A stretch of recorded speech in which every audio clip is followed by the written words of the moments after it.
Did you know it's Tuesday? Could there be a better reason to drink 2 beers? I don't think so.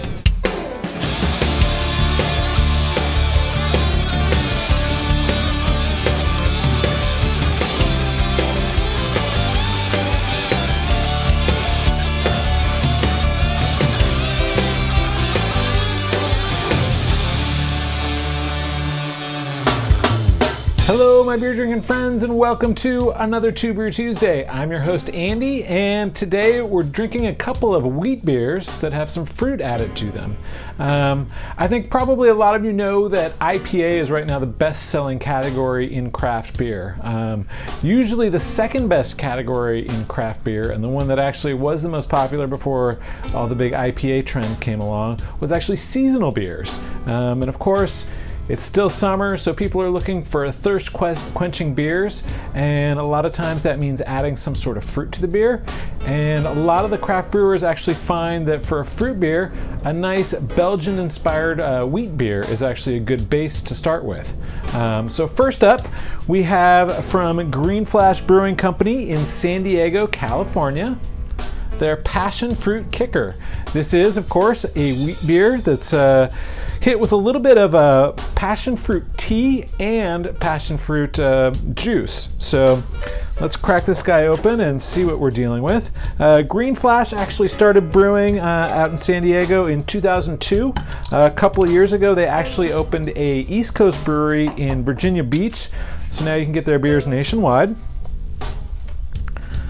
let's pour this guy in a glass and see what it looks like. All right, so yeah, right up front, it's got sort of a nice gold color to it. It's a wheat beer, so it is a bit hazy. It's hard to see through this glass. It's got a nice thick white head. You can tell there's a lot of bubbles coming off this thing. It's going to be highly carbonated.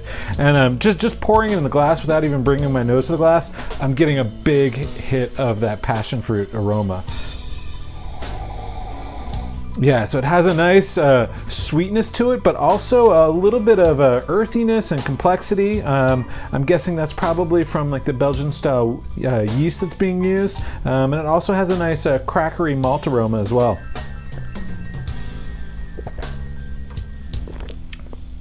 Wow, again, you're getting a ton of the passion fruit flavor up front. That's definitely the dominant characteristic of this beer. It has sort of a sweet impression, but when you actually drink the beer, it does finish really dry. You know, the Belgian yeast is known for being very attenuative, so it's not going to leave a lot of residual sugar, but that fruit in the beer kind of leaves a sweet impression and makes the beer very refreshing.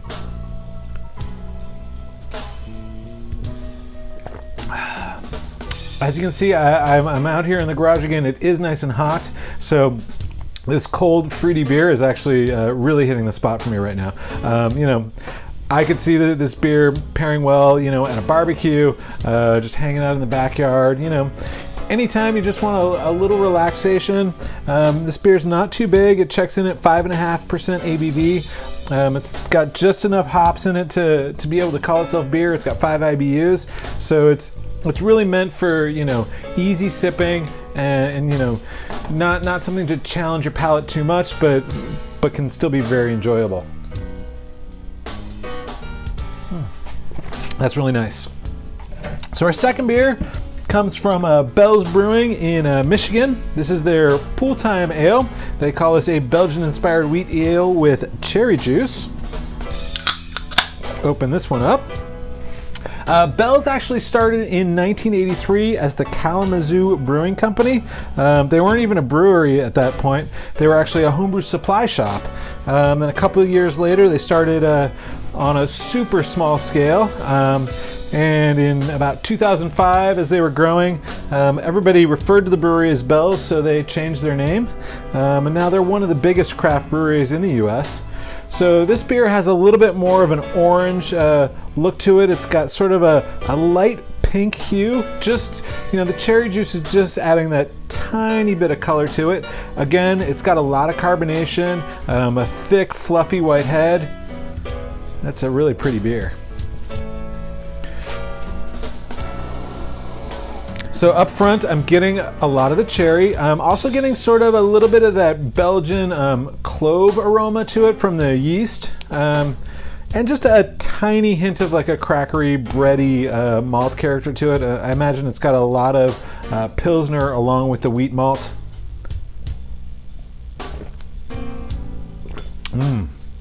So the aroma was sort of mildly cherry. The flavor is like a huge punch of cherry, and it actually goes really well with that clove flavor as well. It has a sweetness and a little bit of spice. It finishes a little sweeter than the other beer, so there's a little bit more residual sugar in this one, but it's still, you know, that combination of the sweet cherry and the clove are sort of a nice contrast, and you know, it's just a little bit tart. So yeah, they call this pool time. So you know, if you don't have a pool, you can, you know, drink one of these beers and imagine that you're sunning yourself out by the pool. I wish I had a pool right now, actually. I'd jump right in. So yeah, those are our 2 beers for 2 Brew Tuesday. Just wanted to let you guys know about a couple of other things.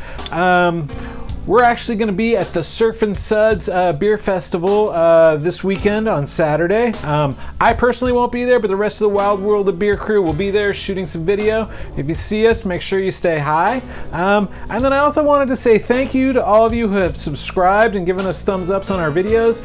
Just this week, we reached 250 subscribers, so thank you very much. And yeah, I guess until next week, cheers everybody.